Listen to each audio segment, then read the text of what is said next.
Y no hay que perder de vista siempre las enseñanzas de la lucha de Orión. Ahora, el arqueólogo Guevara nos ha sorprendido con este código Yapa. Lo que les voy a preguntar es algo muy modesto, muy sencillo, pero lo he traído porque, en primer lugar, creo que estamos perdiendo de vista el trabajo con documentos históricos nosotros mismos. Dejamos que el historiador haga el análisis y a veces este análisis no se complementa necesariamente con los datos arqueológicos que uno tiene. Entonces hay que recordar que uno de los fundadores de la carrera de arqueología era el doctor John Rowe, y John Rowe trabajaba mucho paleografía. Entonces es una necesidad, también es una invitación a ustedes a que se vea el tema, ¿no? Por ejemplo, ahora he visto en la exposición de nuestro colega Guevara que ha citado muchos documentos, ¿no? Pero algunos de ellos, por ejemplo, hacen referencia a otras partes que no está poniendo énfasis. Pero me hubiera gustado en algún momento poderlo decir, en algún momento vamos a discutir. Pero eso no desmerece su trabajo, ¿no? Pero hay que trabajar el tema también directamente. Yo lo que les voy a decir es muy sencillo.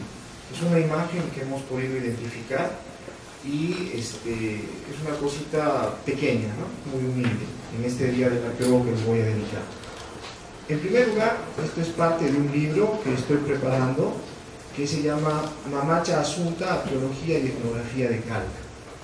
Este libro ya está preparado, está ya para entrar a edición, es uno de los tantos que hemos sacado en estos años que estamos ahora en Cusco. Siguiente. Este documento llega a nuestras manos justamente en el momento de la pandemia. Ese momento fue muy importante para nosotros porque había tranquilidad, no había muchas llamadas, no salíamos de casa y había que aprovechar el tiempo. Entonces me comuniqué con un sacerdote para que me dejara tener acceso al archivo histórico, al archivo arzobispal del Cusco. Y Monseñor, el arzobispo de Cusco, autorizó que ingresáramos para poder ver parte de los documentos relacionados al lugar de Calca.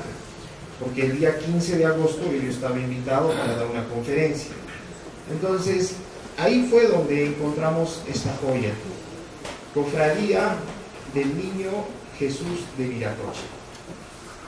Entonces, generalmente lo que sucede es de que se fotocopia o se escanea solamente una página del documento. Pero dentro de la formación ecléctica que nosotros tenemos, que nos ha dejado el doctor Manuel, ecléctico-inductiva, ¿no? Que está bien de la escuela de Roma, hemos tenido acceso a todo el documento. Hemos escaneado todo el documento, se ha traducido todo el documento, y es un documento sumamente interesante que muestra un proceso de nuestra historia, ¿no? En el cual se ve cómo se evangeliza, ¿no? Y ese término constante de indio, ¿no? Despectivo ahora, pero en aquel entonces muy común. Entonces, este documento corresponde a 1751 y lo apertura el párroco de Calca en aquel entonces, que parece ser un jesuita. Todavía no he corroborado si es un jesuita, pero luego les voy a decir por qué es importante los jesuitas en este trabajo.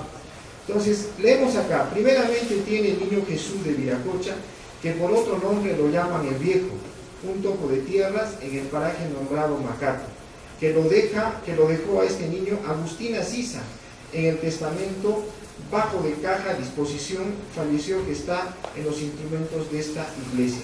Cofradía del Niño de Jesús de Viracocha, mayordomos Esteban Quispe Guamán y Fernando Guamán. Esto figura acá, ¿no? Entonces, este documento tiene tres eventos interesantes.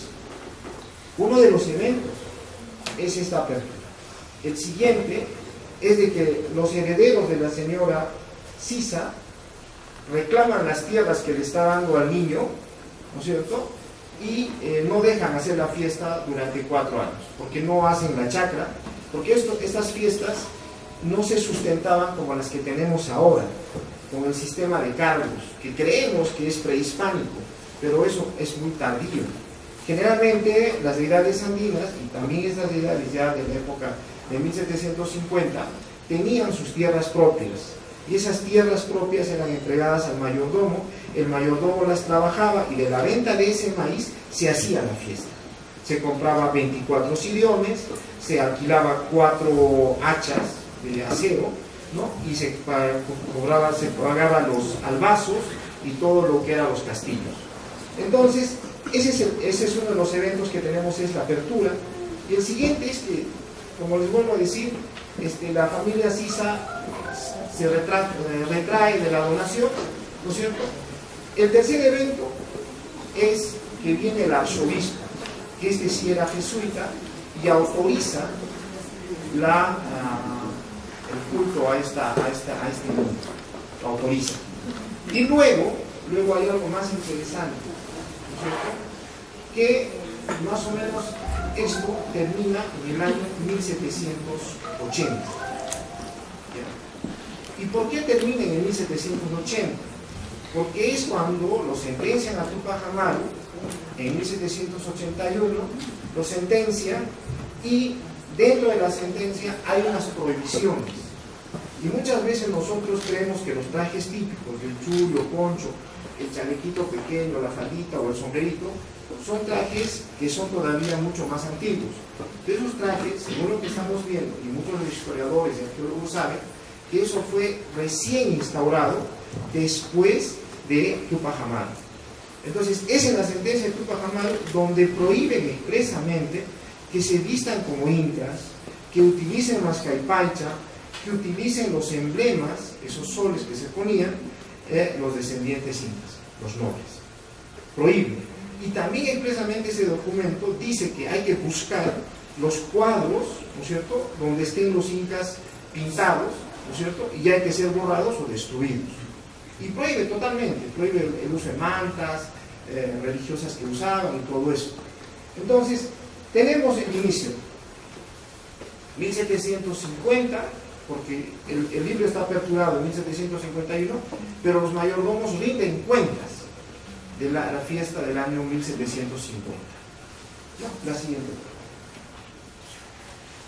Entonces, aquí vamos a ver algo que es interesante.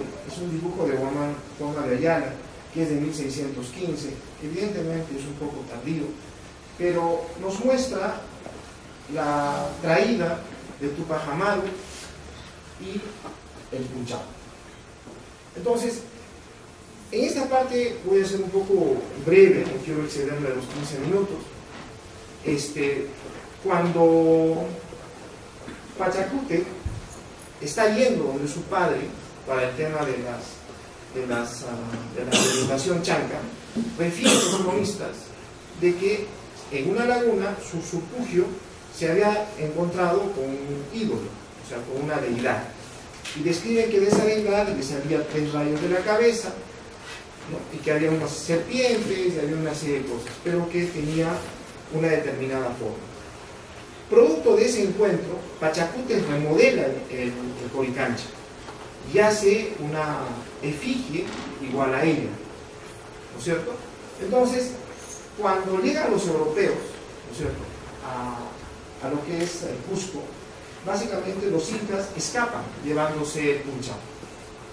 Se lo lleva, y para cuando llega a Toledo, ¿no es cierto?, entran a Vilcabamba, más o menos en 1570, 71 está siendo traído el Inca, ¿no es cierto?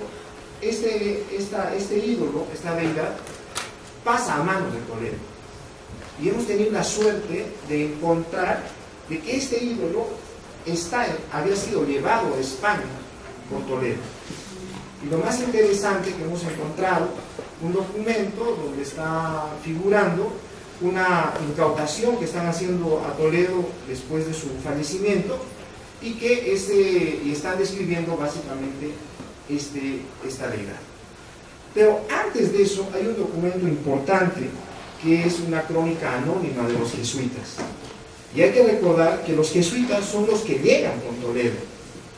Entonces, uno de los jesuitas, el que escribe esta crónica, hace una descripción detallada también de esta deidad. Y dice que era del tamaño de un niño de 1 año, y buscando los parámetros de crecimiento de los niños andinos, vamos a encontrar de que más o menos es entre 70 a 80 centímetros que alcanza un niño en nuestra zona, actualmente.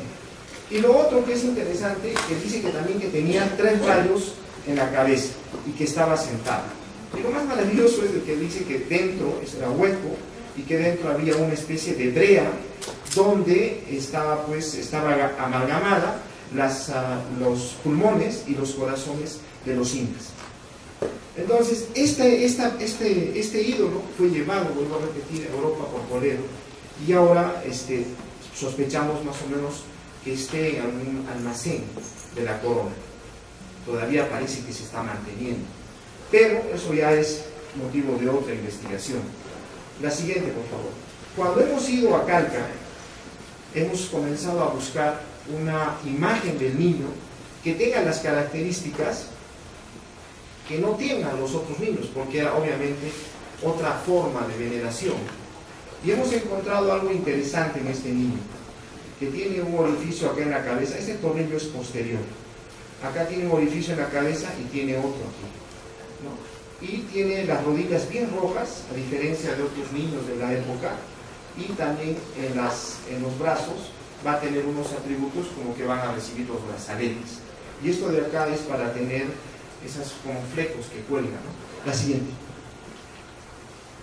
Aquí vamos a ver este niño, que es un cuadro colonial de una colección privada, que está llevando Mascaypaycha y posiblemente esté llevando el emblema de los torreones de Segomán. Esto está trabajado mucho por un antropólogo de apellido Mujica, un muy buen aporte junto con Carmen Jr., que en otro trabajo hace. Entonces, por la forma como está, no coincide con este niño. Pues la siguiente. Aquí ya vamos a ver unas coincidencias. Tiene el brazalete, y ya este niño también, como vamos a ver, tiene la huella del brazalete. Y acá tiene los flecos que están dando, y acá van a ver estas líneas bien profundas que sirven para coger las pitas o lo que va a sostener los flecos. La siguiente. Acá tenemos otro niño que también no parece coincidir con este, ¿no? Pero tiene los rayos aquí en la cabeza. No sé si podría retroceder retroceder. Y aquí vemos los rayos, ¿no? Y más o menos los que conocen de un poco de iconografía religiosa, cuando vemos el Cristo resucitado, tiene 3 rayos, ¿no? Así, clavados. Y este niño lo tenía igual. Y es bien raro verlo en niños. He conversado con varios sacerdotes, he hecho varias consultas. La siguiente. Este es el niño, ¿no? Tiene la barriga abultada, ¿no? Y es pequeño, más o menos 70 centímetros. La siguiente. Aquí tenemos la huella que tiene para que no se corra el brazalete. Es esta partecita, ¿notan aquí? Esto de acá. Acá también vamos a notar que está bien metido. Y esto de acá es bien pronunciado, es como hundido para que no corra. La siguiente. Esto es interesante. Detrás de sus rodillitas tiene como estos comisuras, si se puede decir, para que encaje el amarre que van a hacer de los flequitos, ¿no? Y esto también es bien raro en las estatuas religiosas que hay. Me ha podido acompañar a una persona del arzobispado, también me ha acompañado el padre Jorge, el párroco de San Sebastián, y el mismo párroco de Calca, ¿no? Entonces, ellos también están muy emocionados porque ver que haya estado vestido de esta manera este niño es muy interesante. Y el pedestal también tiene un parecido. Y lo más interesante es que el niño no tiene las sandalias o las hojotas con plantillas, sino son sobrepuestas nomás, ¿no? Y también aquí parece que han sido sobrepuestas. La siguiente. Estas son las rodillas que acá tiene esta línea, claramente para que pueda recibir esta pita o esta lienza, para que no se chorree esos flecos. El siguiente. Aquí están los 3 huequitos. Acá hay 1, 2 y 3. que permitían tener estas coronas. Obviamente acá están más juntos, o sea, hay más rayos, ¿no? Pero lo que dice la crónica que eran 3 coronas, ¿no? Que tenía el ídolo punchado. La siguiente. Y antes de terminar, lo que quiero decirles es lo siguiente. Este culto fue avivado, fue motivado por los jesuitas en el año justamente 1571-72. Está relacionado a la construcción de la Compañía de Jesús, ¿no es cierto? Y de la Compañía de Jesús hay 2 capillas a los costados. Una capilla es de la Virgen de Loreto y la otra es de San Ignacio de Loyola. Entonces, en la de San Ignacio de Loyola se juntaban los descendientes incas y ellos eran los que llevaban este libro. Y hay un documento de 1620 donde está básicamente el obispo Molinero está haciendo retirar de 3 parroquias estos niños, porque él consideró que eran idolatría, de la parroquia de San Jerónimo, de Yucay y de Andahuayliles. Y hay un sacerdote que tenemos su nombre identificado ya, que él había hecho no lo retires, por cierto, allá se fue. Había un sacerdote jesuita, que es el que había propiciado que se haga estas cofradías en 100 parroquias de todo el sur andino. Hemos revisado documentos, básicamente el que ha dejado documentos muy ricos es el obispo Molinero, y hemos visto de que más o menos dentro de las cofradías que ha registrado para aquel entonces Molinero, 1620, 1630, 40, básicamente lo que hemos encontrado es de que había en unas 30 parroquias del Cusco, o sea, de las periferias del Cusco y del altiplano, niños con estas características.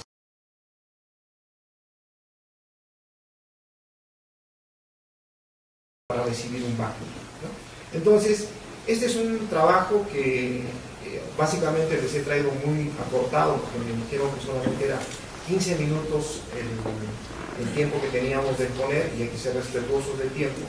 Entonces, termino diciéndoles pues gracias y espero que les haya gustado esta modesta conferencia.